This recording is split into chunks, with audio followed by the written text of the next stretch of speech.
If we went back to 1970, we would find that 2/3 of federal expenditures were national defense and courts, regulatory agencies. I'm not saying these were all good things. Sure. We could argue about them, but they were public goods in some sense.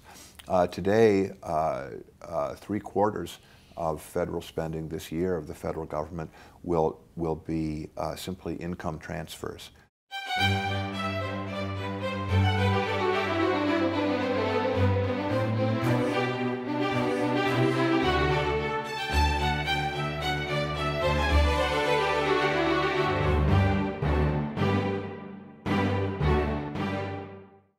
The very large theme you just trenched upon is the kind of big thinking that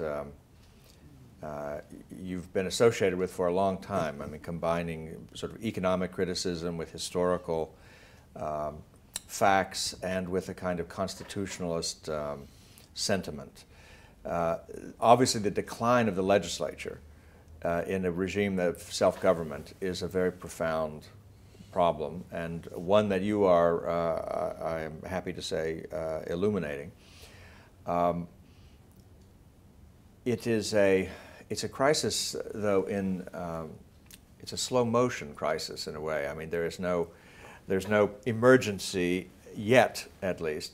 But you indicate that in your recent writings on the debt problem and the continuing normalized deficit problem, that we may not be that far away from some kind of an emergency or a crisis or a moment when we can't go on the same way any longer.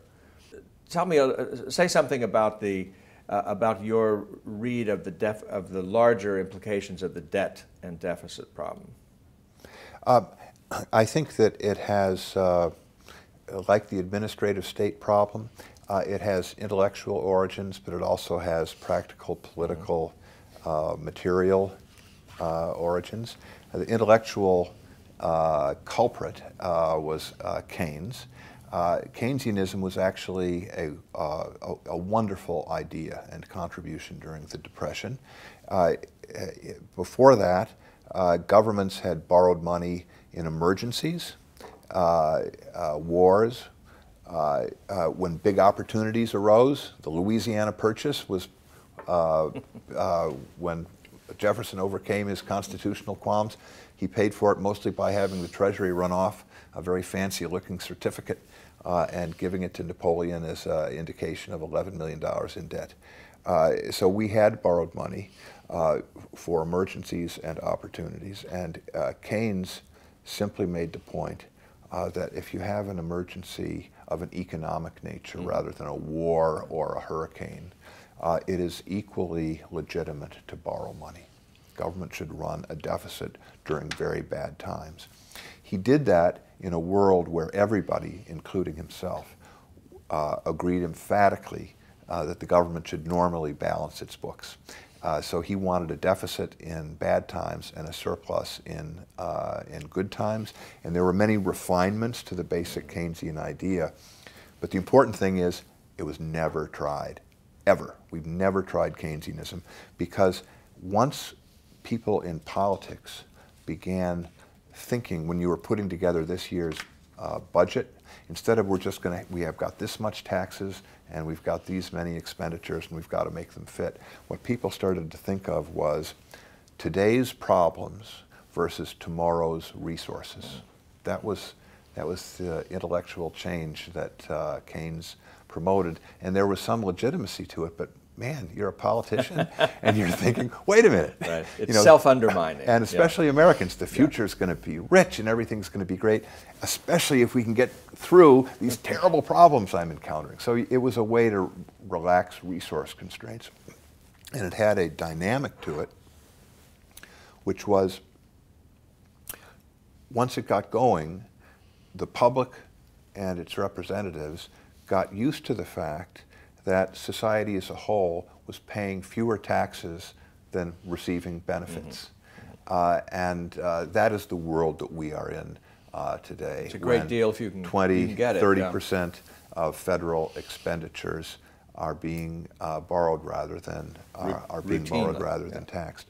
But I do believe that the changes in our politics and the transformation of spending from traditional public goods, if we went back to 1970, we would find that 2/3 of federal expenditures were national defense and courts, regulatory agencies. I'm not saying these were all good things. Sure. We could argue about them, but they were public goods in some sense. Today, 3/4 of federal spending this year of the federal government will be simply income transfers to just writing out checks to people or to people's doctors for things that are, again, I'm not saying good or bad, but they are not investments in the future. They're current consumption. And that idea, the entitlement idea, is a 1930s innovation, not a 1970s one. Although it really gets going towards the end of the 60s. It gets going at the end of the 60s. Yeah. But that's a second stream. That's a second intellectual cause or intellectual problem, you might say, yes. in modern politics. Yes, I agree. But I do not think, and I think that making the arguments about the deficiencies, the dangers of the entitlement state and of Keynesian balancing, I think that those are great arguments, but I think that they're not sufficient to rescue us from the straits that we are in because the dynamic is so powerful and it is built into our political system. And again, I don't, this is not a rhetorical technique where I'm always trying to turn on Republicans, but George W. Bush was a champion of an enormous extension of the Medicare program to cover prescription drugs. Any insurance program for the elderly ought to cover drugs because they're great substitutes for surgical care and they're very effective. Ronald Reagan passed a drug coverage. He insisted that it be budget neutral, which means it had to pay for itself with taxes and fees, and it caused rioting in the streets. And it was repealed less than a year after he left town. And the Republicans learned this, and their drug benefit was financed 75% simply by selling bonds. And it turned out to be very popular. But an important part of that incident back in 2002 to 2004, the Democrats thought it was going to be very unpopular because Reagan had tried it and it had been unpopular, and they were getting ready to campaign against this crazy jury-built new drug program, and there were these fees and so forth. But of course the fees were a very small proportion of the benefits. And they were wrong. It turned out to be immensely popular. This shows me that this is not this business of getting into the routine of spending a lot more money on current benefits, payments to individuals that we're borrowing. It has not been a matter of conscious strategy on either side. It's been within the dynamics of democracy. The Democrats didn't see it, the Republicans did. They were just learning by doing. They tried one thing, it didn't work. They tried something else, it was a smash hit. So this is not simply trying to turn, the Republicans are just as bad as the Democrats. I'm making a different point. It's an institutional problem, not just an intellectual problem. And we need, in the case of deficit spending, there are some leaders, I'd put Paul Ryan in this category, who understand and who, if it became politically possible, could put us, even today, there's time to get on a trajectory to a path where people can make adjustments in their planning for the future, for savings. We're a very rich country, and we can avoid the sort of crushing changes that will really defeat people's long-standing expectations for another 10 or 20 years. After that, it's going to be Detroit coast to coast. It's going to be the Detroit pension program coast to coast. You've written that there are three ways out of the debt problem. One is reform of the statesman-like variety you're Yes. pointing to. The other is inflation, and the third is crisis. Yes. And which of those are you betting on? I'm betting on a mix of the three. I think we'll make some reforms, and we will try to bring monetary policy into the game at some point. But there will be some crises. The supplemental security program, which is an important part of Social Security, addressed to not to retirement income, but to disabilities of one kind or another. That has a trust fund that will run dry in 2 years. Okay?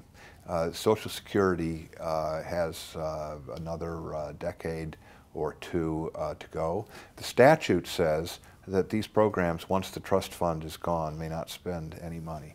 So that program goes away unless Congress acts. So here's something where Congress can't just sit back and let things cruise along.